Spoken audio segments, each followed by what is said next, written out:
介绍的案例是在那个桃园市桃园区，新埔6街的一栋中越的建案。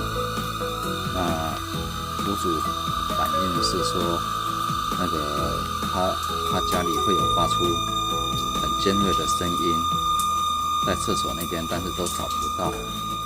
然后也请了很多个水电来找，也都找不到原因。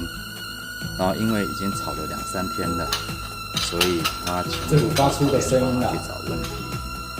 那经过了到现场去测试，那很快的就发现了问题。那以下就是这里出来的，谢谢。